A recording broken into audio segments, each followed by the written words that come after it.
గురివింద గింజకు దాని సీట్ కింద ఉన్న నలిపే తెలియదంట. అట్లనే ఉంది అనకాపల్లి ఎంపీ అపర మేధావి సబ్బమారి గారి ముచ్చట. అవతలోళ్ళ మీద తట్టెల కొద్ది దుమ్మెత్తి పోసేటందుకు ఉట్టి తయారుండే కాదమ్మా, మురుసుకుంట మరి ముందుండే సారు వారి గత చరిత్ర, ప్రస్తుతము, భవిష్యత్తు మీద కొన్ని ఇంట్రెస్టింగ్ ఫ్యాక్ట్స్ ఉన్నాయి. ఈ నుండి చెప్తారు. సాయి సంసారి లచ్చి దొంగ అంటే ఇదే కావచ్చునేమో.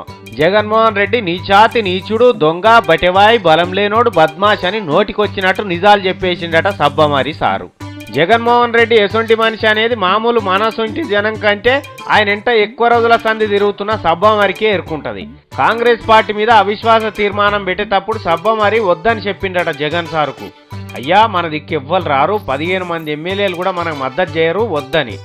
అయినా మూర్ఖుడు జగనాలు వినలేదట. ముందుగాల నువ్వు కాంగ్రెస్ పార్టీని ఇడిచిపెట్టకు, అట్లా చేస్తే నీ పని కథమవుతుందని కూడా చెప్పిండట. అయినా ఈయన మాట వినలేదట జగన్ బాబు.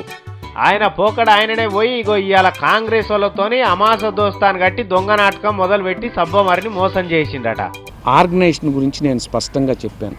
మొత్తం ఆర్గనైజేషన్ పాడైపోయింది. నువ్వెవరినైతే ఒక ఇద్దరు నమ్ముకొని పెట్టే వాళ్ళిద్దరూ పార్టీని నాశనం చేసేస్తున్నారు. కానీ ఒకేసారి ఇది పతనం అయిపోతుంది. సరే, జగన్మోహన్ రెడ్డి వేసింది తప్పటి అడుగులే ఒప్పుకుందాం. సబ్బమారి చెప్పినట్టు జగన్మోహన్ రెడ్డి చీకటి ఒప్పందాలే చేసుకున్నాడు అనుకుందాం. మరి సబ్బమారి గారు నువ్వేసొంటి మనిషివయ్యా? కాంగ్రెస్ పార్టీ టికెట్ తీసుకొని గెలిచి జగన్మోహన్ రెడ్డి భజన చేయలే? నువ్వు చెయ్యి గుర్తు మీద గెలిచి సోనియా గాంధీ మీద మన్నెత్తిపోయలే? కాంగ్రెస్ పార్టీలనే ఉండి జగన్ పార్టీకి జై కొట్టలే? కొండా సురేఖను బాధ పెట్టి బయటికి పంపేటప్పుడు ఎందుకో సప్పుడు చేయకపోతివి? తిన్నింటి వాసాలు లెక్క పెట్టుట్లా నువ్వేమన్నా సుధపూసం అనుకుంటున్నావా? జగన్మోహన్ రెడ్డిని మించిన బట్టేబాజు పనులు నువ్వు కూడా ఎన్నో చేస్తేవి కదా. ఇవాళ సోయొచ్చిన అది నీకు. ఇక ఆడ జగన్మోహన్ రెడ్డికి పర్పస్ తగ్గిపోవంగానే మళ్ళా కాంగ్రెస్ కన్నతల్లి లెక్క కనబడ్డా. అది ఏం డ్రామాలు సబ్బ మరి ఇవి? నువ్వు వేసిన ఏ చాలకు ఎన్నడో మెడలు పట్టి బయటికి నూకాలి నిన్ను కాంగ్రెస్ పార్టీలకు వెళ్ళి. నువ్వు గిచ్చినా కూర్చినా ఇంకా అన్ననే ఉంచుకున్నారంటే నీదా స్వార్థం, లేకపోతే ఇంకేవల్ది?